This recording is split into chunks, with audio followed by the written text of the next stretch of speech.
So, hey there, friends, and welcome to this episode of Self Kind with me, Erica Webb. Today, I am introducing you to a guest. I am chatting with Sam from Anchored Counselling, and we are diving into a topic that honestly has made me a little bit nervous to share. And that's why I am recording this intro after I've spoken with Sam, because I think it's really important for me to create some context for why I'm having this conversation. So, I'm going to tell you a little bit about Sam, and then I'm going to dive into some of that context creating. So, Sam is a registered therapist and clinical supervisor, extending her expertise worldwide through online platforms. Specializing in religious trauma, faith deconstruction, and supporting the LGBTQIA+ community, she passionately champions human rights and advocates for marginalized voices. So I was very excited to talk with Sam, but as I mentioned, also kind of nervous. And I want to explain that because I do mention it in the podcast recording that I was nervous to talk to Sam. And part of the reason for that is because I have experienced my own religious trauma and I don't talk about it very often. I talk about it with friends and people certainly know this about me, but it's not something that I have shared very publicly from in my professional life or in my professional role. And one of the reasons why I found it nerve-wracking to think about having and sharing this conversation with Sam was because there is something deep within me that really doesn't want to disrespect other people and their beliefs. And so sharing about religious trauma, sharing about my experiences with religious trauma and my experiences around religion in general has felt like kind of uncharted territory because, like I said, there's this deep desire not to disrespect other people or to have my experiences kind of be misconstrued as a judgment on others and others' beliefs and the way that others choose to live their lives. And of course, there was also a part of it for me, having grown up in a religious home, of not wanting to disrespect my parents. And so there is absolutely some trembling in my gut around having this conversation and sharing it. And I think at the end of the day, that it is incredibly important. And one of the things that I really invite you to do as you listen to this episode is to listen around the edges. This is one of those sayings that I really appreciate. Listen around the edges, because while we are talking about religious trauma, the things that we talk about and the ideas that we talk about very much relate to living in the world. Whether you step foot into a church, whether you've ever had any kind of religious affiliation or not, whether you have experienced trauma in a religious context or not, the issues that we talk about are very much related to issues that we all face living in the world, and the way that we have beliefs imposed on us at times, and other times kind of the way that we absorb those beliefs, I guess, through repeated marketing and, social pressures. And so I really encourage you to listen all the way through to the end on this, even if it doesn't seem immediately relevant. I loved this conversation. Yes, I felt vulnerable in having it and sharing it, and I am deeply grateful for Sam's willingness to share with me and to have this conversation to share with all of you. So let's get into that now. Hello, and welcome to Sam. I am so thrilled. And like I told you before we started recording, maybe a little bit nervous, but so happy to have you with me. So welcome, Sam. Thank you for having me. It's great to be here. How about we start with a little introduction? So, Sam, do you want to go ahead and introduce yourself in whatever way you see fit? I am a queer religious trauma therapist and clinical supervisor. My pronouns are she, her, and I live and work on Gundungurra land just north of Canberra. And I work, I guess, obviously primarily with religious trauma, which is where my lived experience is from as well. And, I've been, like I said to you before, I resisted working in this space, which I'm sure we will sort of get to in a little bit. But yeah, I love working in this space. I love working with the queer community. And yeah, so that's kind of me. I have generally a little furry friend in the room with me. Her name is Naya. I've kicked her out for this interview because otherwise she perches herself in the window and surveys the street. No, no dog. She's a cavoodle. Yeah, she's a cavoodle. Yeah. Yeah, she's tiny. Her mum was a toy poodle, so she's little. But she likes to sit in the window and just survey the street and bark at anybody who dare come near the house. So I thought Yes. it would be best to kick her out for this. Oh, that's so cute. We have a Groodle who is far too Oh, large to sit on a windowsill, but if yes. he could, he would. And Oh, he I would bet. also do the same thing and bark at everybody who passes. So I hear Mm. that. I think it must Um, be just in the oodle breed. yes, Yeah. yes. I love the oodles, but they are full of energy. Full Yes. of energy. So I feel like a good place to start might be to talk about like what actually is religious trauma. Mm. This is actually something that is not brand new to me, but admittedly not that old. And I remember hearing about it the first time and being like, this is important. Mm. It's important to me individually and it's important for us as people. And I wonder if you could just give us a bit of a description of what religious trauma is as a bit of context before we dive in perhaps to, how you got there. Yeah, I think you are not alone in the fact that it's new. I think it even just in the broad therapy space, it is a relatively new term. And so I think it's probably good to define it twofold in the fact that, if we first define trauma as being not what happens to you, but what happens inside of you as a result of what happens to you. So anything that is too fast, too soon, too much, and it creates an overwhelming reaction for our nervous system. So when we often will use the terms abuse and synonymously, but they're not the same. Abuse is what happens to you, and the trauma is a result of what happens to you, because you can have the exact same scenario and one person result in a traumatic response and the other person not result in a traumatic response. So I think that that's probably really important for people to note, because I think there is still probably a lot of misunderstanding around trauma.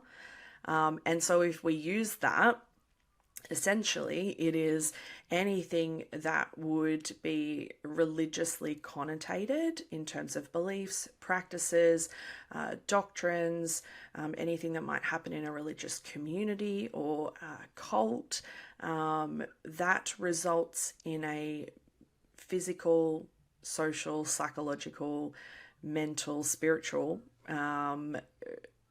overwhelming response in our nervous system, essentially. And a lot of people will think, and I've actually, unfortunately, had this happen with another therapist who said, religious trauma is not a thing. Oh, And I was like, oh, okay.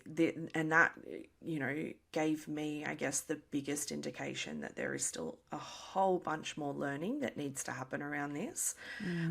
And their defense was that it's just people in the church hurting other people. And yes, that might be part of religious trauma, but it is not everything. And there are a lot of things that can hurt and harm people and result in religious trauma that are not even involving other people. Things like doctrine and spiritual practices and if you are raised in it, then we have the term indoctrination and all of those sorts of things. So I think religious trauma is still a really big, broad and vague term for a lot of people, and I think there is still a lot more information and research that needs to happen, but it is slowly happening now. Yes, and that's I'm glad you clarified that right from the outset, because I think that was something I had to ponder for a little while when I first stumbled across this idea was, oh, is it possible to experience religious trauma without abuse by another person? Yeah. Because, in my own in my own experiences, it was belief systems that harmed me. It wasn't a person. So I was very curious about that. And so I appreciate you clarifying that right from the start.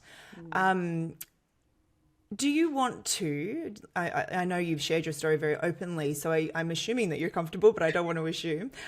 Tell us a little bit about kind of, you've said this was your lived experience that led you here. Would you be willing to share some of that with us? So that we can, understand where you've come from as well? Yeah. Yeah, I'm very open about it. Like I said to you before, I have an ebook of it that was, writing an ebook of your story is not for the faint of heart. It was a I lot bet. to just sit down and try and pour into pages. But it is important.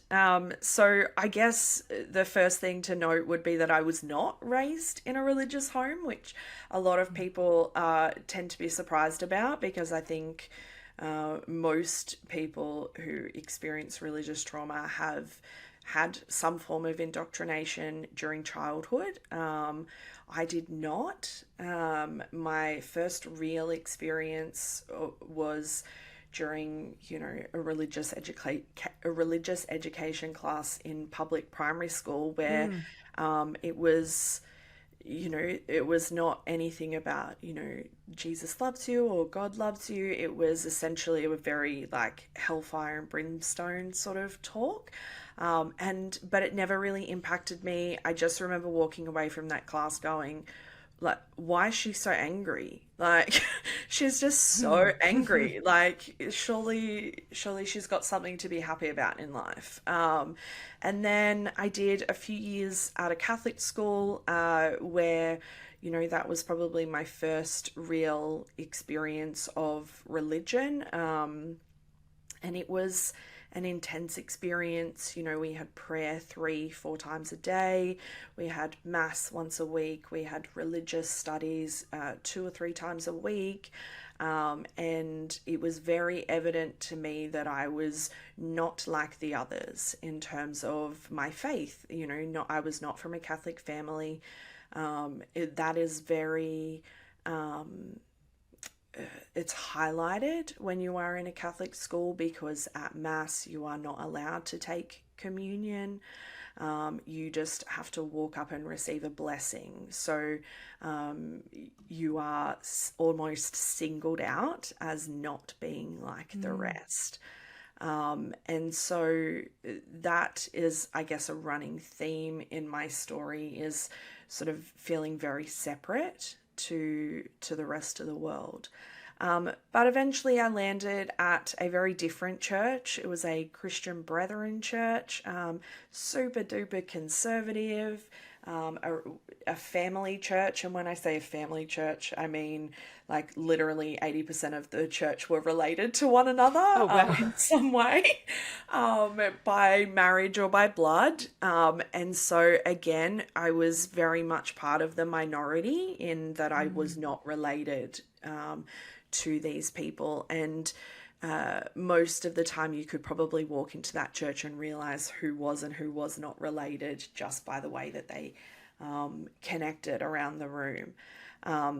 But it was a very conservative church in terms of very heteronormative and gender conservative, so very traditional gender roles. Men were leading the church, women were in the kitchen or leading Sunday school. Women were not allowed to pray for a very long time while I was there publicly.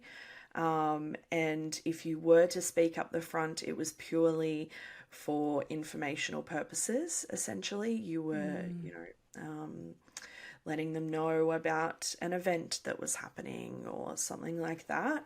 But from the get-go, I tend to be this type of person generally, which is a black or white, very sort of like one extreme or the other. And so I was very all in terms of my faith. And yeah, so I guess, that experience was not inherently bad. I was there for the better part of the next 10 years of my life. And barring a 2 year period that I call my 2 year rebellion, where um, where I left for a very specific reason, and essentially just decided to do everything that I was not allowed to do in the church. Mainly because I did not have the understanding at that point that I could be a Christian and not be at church. Those two things were synonymous to me. So if I wasn't at church, then I couldn't have a faith in God, because those two things were interwoven. But essentially, I mean, that 2 year period was sparked by I did a 12-month gap year. It was called a gospel gap year with the Sydney Anglicans. And if anybody knows anything about the Anglican Church in Australia, the Sydney Anglicans are known as being pretty cutthroat and ruthless in terms of their fundamentalism and beliefs. And so I thought I came from a conservative church, and then realized that actually we were not so conservative in comparison, and was taught very explicitly concepts that we had known and that we believed in my home church, but not taught explicitly. So things like predestination, which, if people are not familiar, is essentially the doctrine that everything in somebody's life, including their soul's fate, is already predestined by God.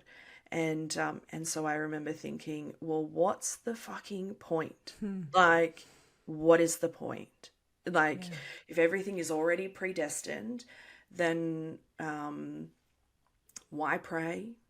Why evangelize? Why do anything? And I kept getting the same responses from people around, that's just the way that God designed it. It was essentially very blind faith responses. And I was not about that. And I was going around in circles on this topic with an elder and his wife, and at one point his wife turned to me and said, "Why don't we just leave the academic stuff to the men, and we'll have a coffee?" And it was the first real heavy indication where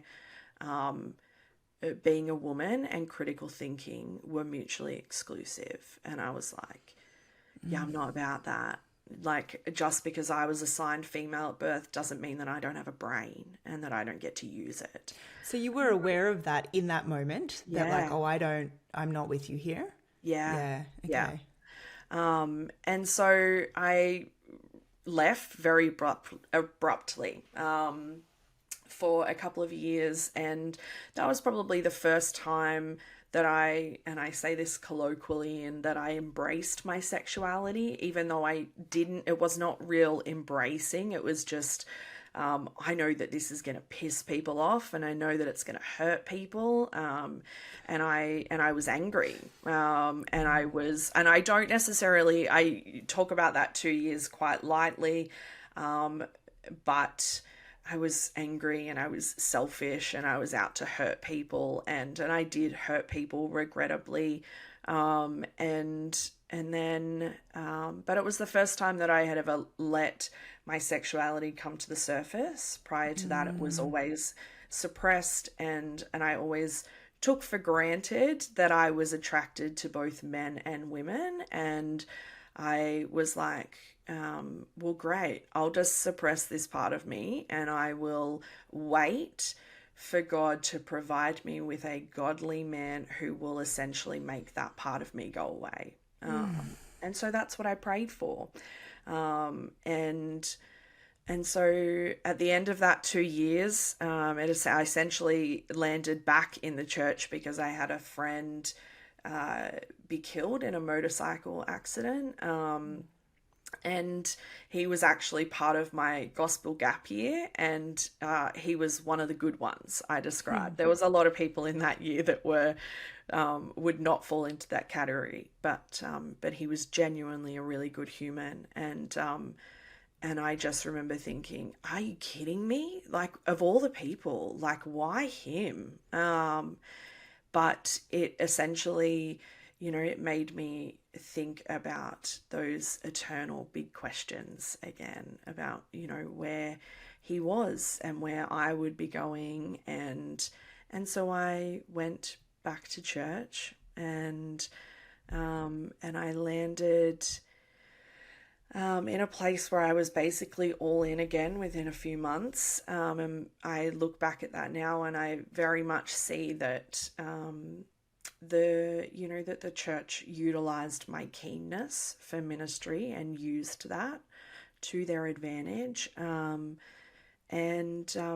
yeah, on my very first day back, I talk about this story a lot because it's both equally mortifying and humorous, which was that the person leading the service, as I walked in, said, the prodigal daughter has returned.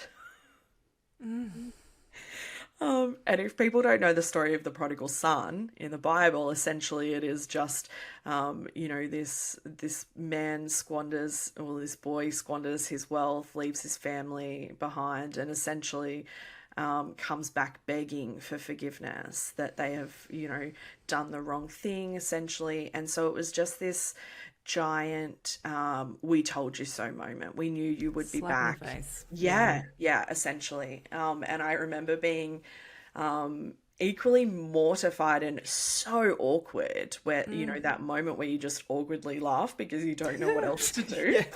Okay. And I look back at that now and I go, oh, that's so messed up to say that to somebody, because it's basically just like airing somebody's dirty laundry without their consent.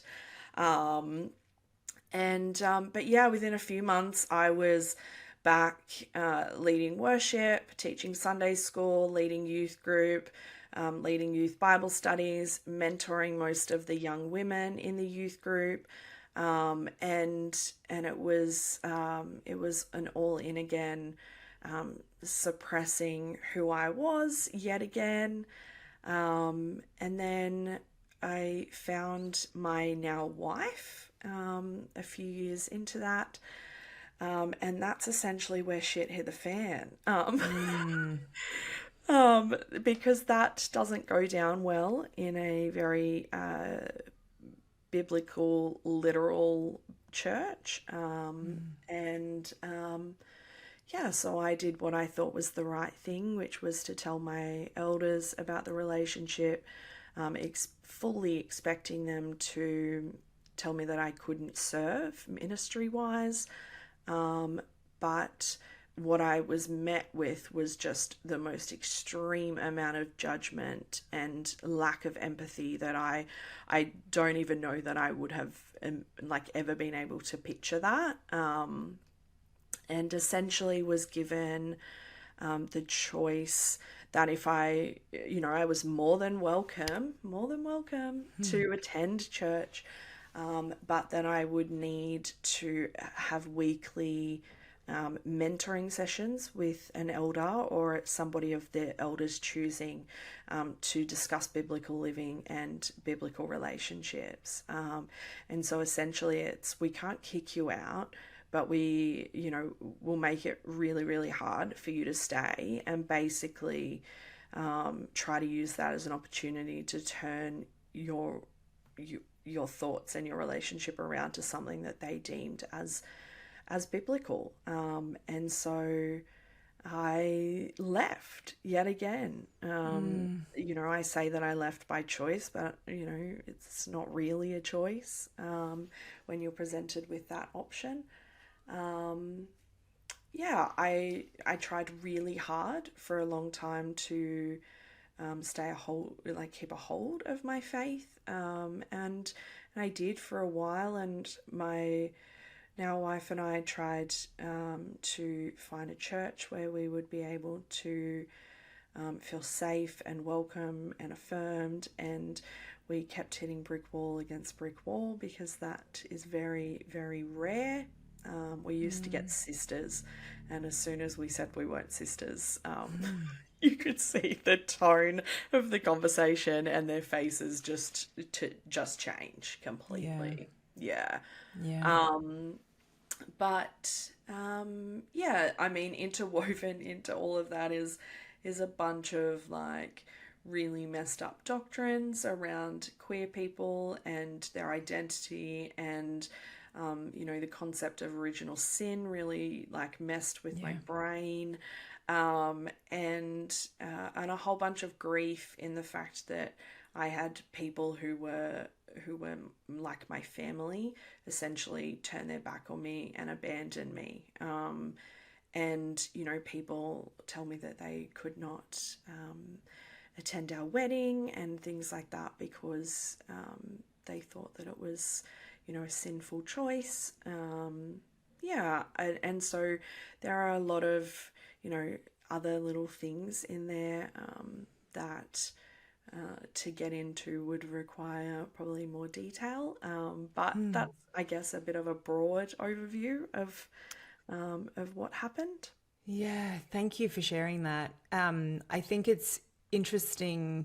This is just more a pointing out of something rather than a question, but I think it's interesting what you pointed out there that the, I guess, trauma really stemmed from the church context and the doctrine context rather than your overall beliefs, in terms of affiliating yourself with a religion, which is interesting to me to hear that context.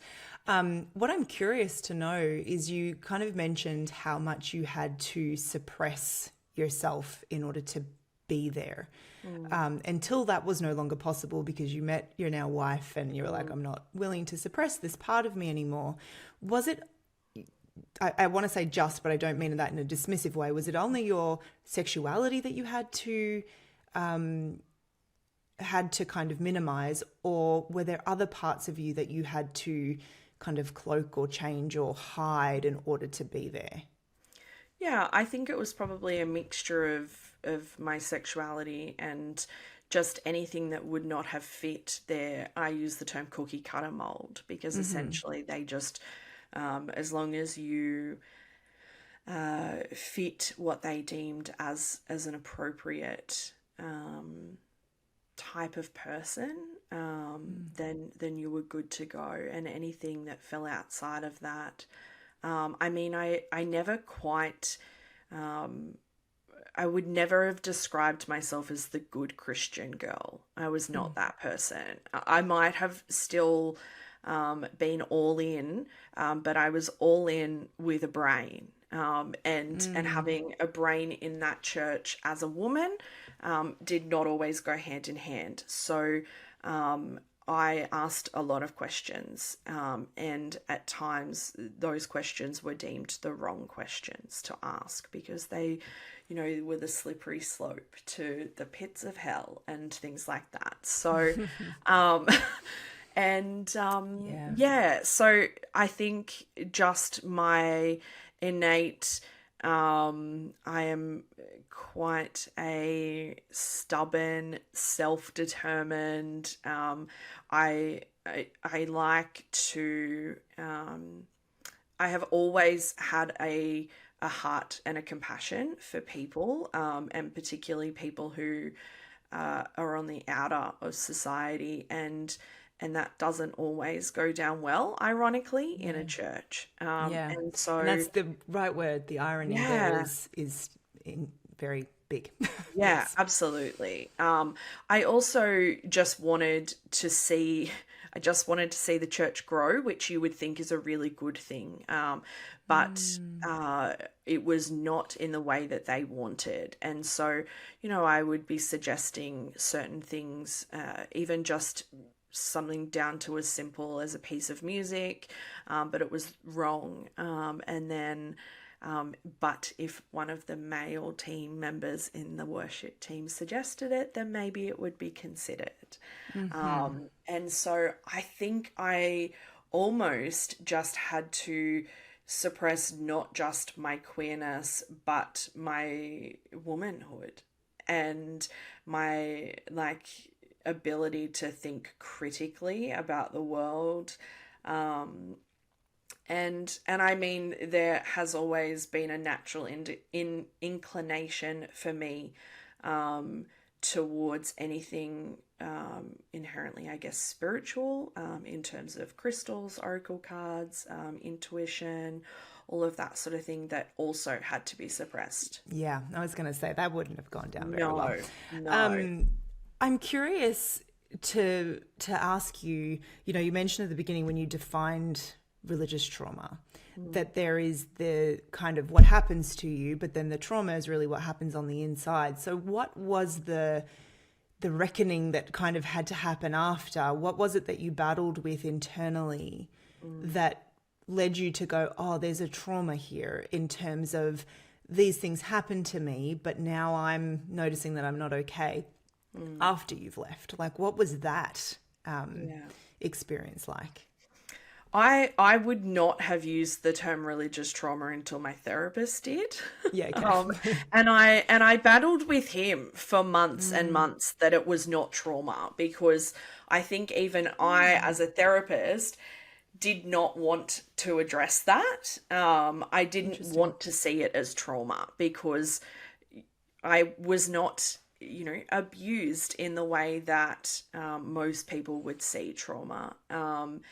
And so initially, I was dealing with the biggest thing that led me to therapy was just this extreme amount of cognitive dissonance in the fact that I was married and desperately in love with my wife, but I still had this inherent I am living a life of sin. And I what is going to be the impact of this? And so every bad thing, and this is still a part of me that I have to sort of wrestle with even now, in that anything that would go wrong in my life would be further proof that I was out of sync with God's plan, and that I was being punished, that I was to blame. And so there was just this vicious cycle in me where I was living this life, but there was an internal part of me that hated it because it was not what I wanted it to be. And huge amounts of grief. The grief is a primary emotion for me in terms of my religious trauma. And not just grief around the lost relationships with the actual humans, that there was, betrayal trauma there, but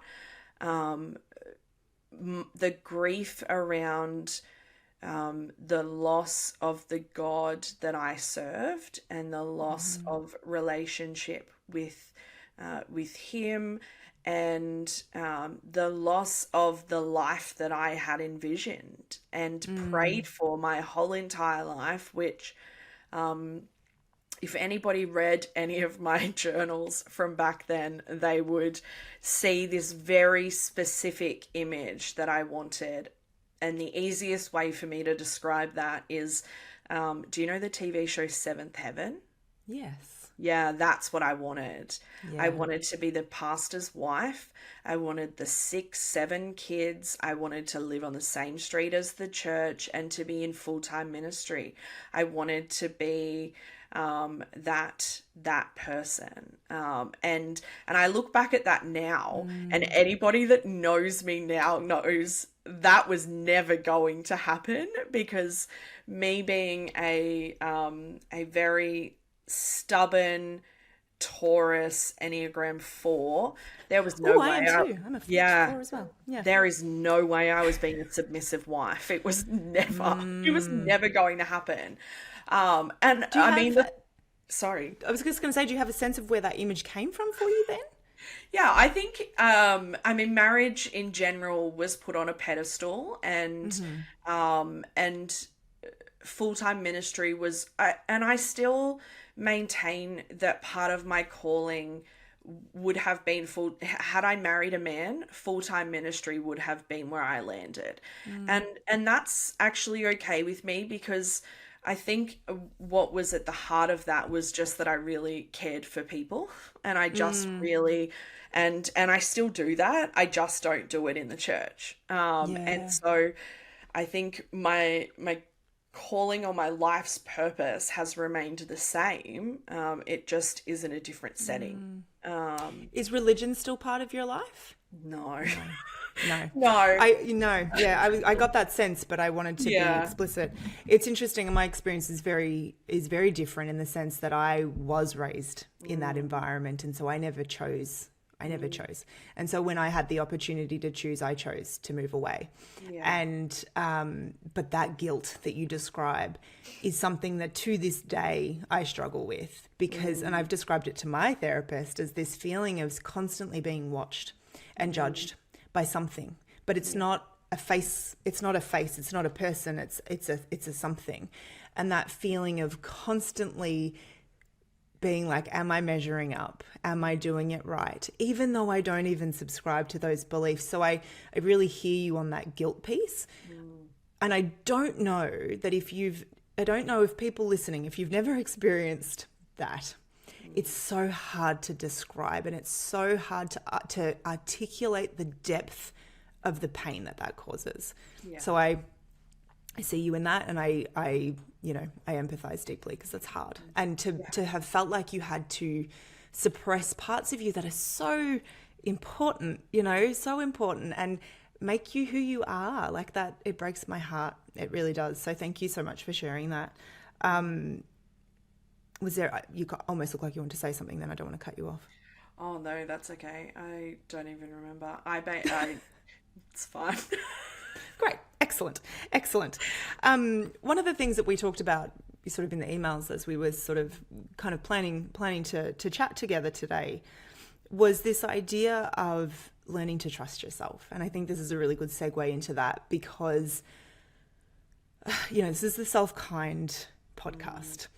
All of my work really in the world has ended up being about self-trust in a lot of ways, which doesn't surprise me when I kind of look back at my own life, because that was not present for a very long time. And I think religious trauma creates a very specific flavor of relearning to trust yourself, for the reasons that we've just kind of alluded to. I'm curious what that has been like for you in terms of learning to, because it sounds like you already were quite intuitive and you had these other tools. You talk about like you had these interests in more sort of what we would call more spiritual pursuits rather than religious pursuits.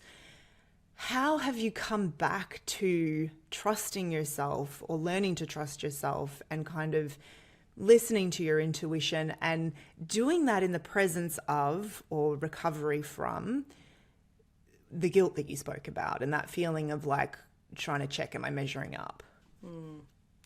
I think the first thing that comes to my mind is that it is really, really bloody hard, and that it is unlike anything else, because I think, your intuition, well, my intuition also got suppressed, because the amount of times that you would pray or that you would sing more of Jesus, less of me, lean not on your own understanding.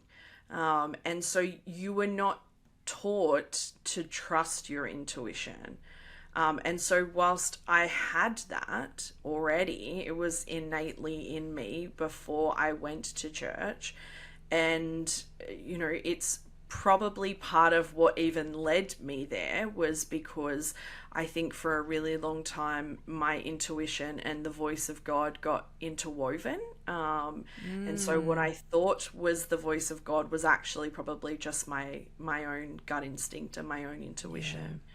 But you are not just not taught it, it is almost like your feelings and your intuition is faulty, it's broken, Untrustworthy, right? yeah, it's Yeah. untrustworthy, Yeah. exactly. So you're not just taught not to trust it, but that if you were to trust it, it would lead you astray, and it would It's like lead the you, devil's entryway, right? yeah, Like, yeah. yeah, yeah, Yeah. it would lead you in the opposite direction to what God's will was for your life. And so I think I think the process of learning to trust myself again is one that is ever growing and is not, I don't think, one that will ever end, because I think it's trying to find, I describe it as like the in between moments where I would have probably tried to listen to the voice of God or hear the Holy Spirit or something like that. And rather than to look to an external authority, to actually just come back to the basics and go, what do I want? What do I need? What do I like? Sometimes learning to trust yourself is actually just, what do I like? Because every decision was filtered. I used to use the term God filter, and I filtered everything from, what TV shows I watched to what food I ate to where I would go, was how is this going to lead me closer to God, and how is this part of God's plan? And so it's almost just coming back and going, well, do I like this TV show, or do I just like it because it was one of the safe ones that I could watch? Do I, yeah, like, I mean, so I remember I watched, and this is probably showing my generation, but I remember I watched Twilight and I got hauled over the coals for that because, obviously being about vampires, like I might as well have just been inviting the devil into my home. Yeah. We had a And lot so, of TV shows banned as kids. I hear yeah, that. Yeah. yeah, I mean, for a lot of people, it was Harry Potter. Was used as like the dangling of, you don't let that into your home. Yeah. But yeah, I think part of learning to trust yourself is actually just working out what you like and what you don't like on a base level and go from there. I think it doesn't need to be this innately mystical or spiritual thing. It Yeah. can be, but it doesn't need to be, to start with. Yes. Do you know what I love so much about what you just said is I don't work specifically with religious trauma as a niche, as a solely kind of where I go. However, what I do work with is women who have been imposed on by society with beliefs that do not allow them to be all of who they are. And I think that is all of us because of the way that social pressures are and the messages that we receive as women. And what you've said speaks to all of us, whether we've ever stepped foot in a church, whether we've ever had religious trauma or not. Coming back to this idea of like, what do I like? What do I want? What do I desire for myself? They are important questions for all of us, regardless. And I do very much see the parallels between the challenges of religious trauma and just growing up in the world because we're exposed to all of these messages that don't always serve us. And so I guess my invitation for people listening is to notice around the edges of this conversation, so much applies to every human, regardless of whether there's religious trauma or not, regardless if you've ever been in a church or not. And I think that's really remarkable and shocking in some way as well. Yeah, I think particularly for women, or people who were socialized as women Yeah. growing up, I think, you know, the world revolves around patriarchy, right? We are Yeah. living in a patriarchal world. And in most religious beliefs also revolve around patriarchy. You know, Yes. they are inherently um, revolve around the men being the leader and the women being subservient in some Yeah. way. And so our churches, particularly, I would say in Australia and in the US and the UK, where it is a very Christian Catholic centric, and that's my upbringing, so that's what I speak to. But um, they're rooted in patriarchy. Yeah. So it is not surprising that things would cross over in terms of some of the things that women will experience, whether they have stepped foot in church or not, are going to cross over because Hmm. they are both being funneled through the patriarchy. Mic drop. So, Yes. All of yeah. that. Hmm. And Mm, that's, oh, yeah, it's just sad. yeah. I find it just sad. And I hope that, if I hope that people listening who perhaps started off like, I have no experience with a church or religious trauma, I hope you kept listening and Mm, got to hear this part, because I think this is vitally important to understand that we all sort of swim in this soup. We're kind of all influenced in some way by these ideas, whether we are in a religion or not. And one of the things that I said to Sam before we started recording was that, and I will have recorded an intro by the time I say this that everyone will have heard, but part of my nerves, I guess, around speaking with Sam today was because, I have a story of a religious mm, trauma, and I deeply do not want to disrespect my parents mm, or anyone else who subscribes to a religion that I don't. yeah.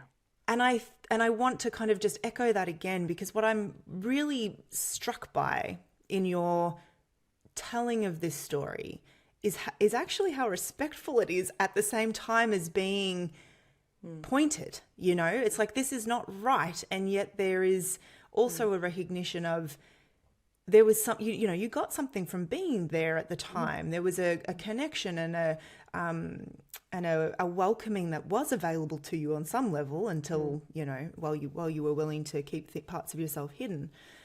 And I do think that that's a really tricky space to navigate and to walk. So mm. thank you for coming in to talk to me about this, even though I was nervous, even though, it is a tricky area. And I know it's the entirety of what, I mean, it's not the entirety of what you talk about, but this is your world. Yeah. This is the space that you inhabit. And I'm truly grateful for you coming in to share it with us. I am looking at the time though, and I'm going, wow, that went really fast. Um, is there anything that you want to say that you haven't said, or any kind of final thoughts that you want to leave us with? I mean, I think maybe I'll just piggyback off what you just said, which is that I think there is this impression that those who are deconstructing or those who are talking about religious trauma are just angry, bitter ex-Christians or who have been hurt by the church and are out to get it. And that's not what's happening. I am not anti-church. I am not anti-God. There is still a Bible verse in my living room because it is still Mm, something that I hold close to my heart about living justly and walking humbly and loving mercy. And so there is nothing inherently wrong with the church or with God or Christianity, but just because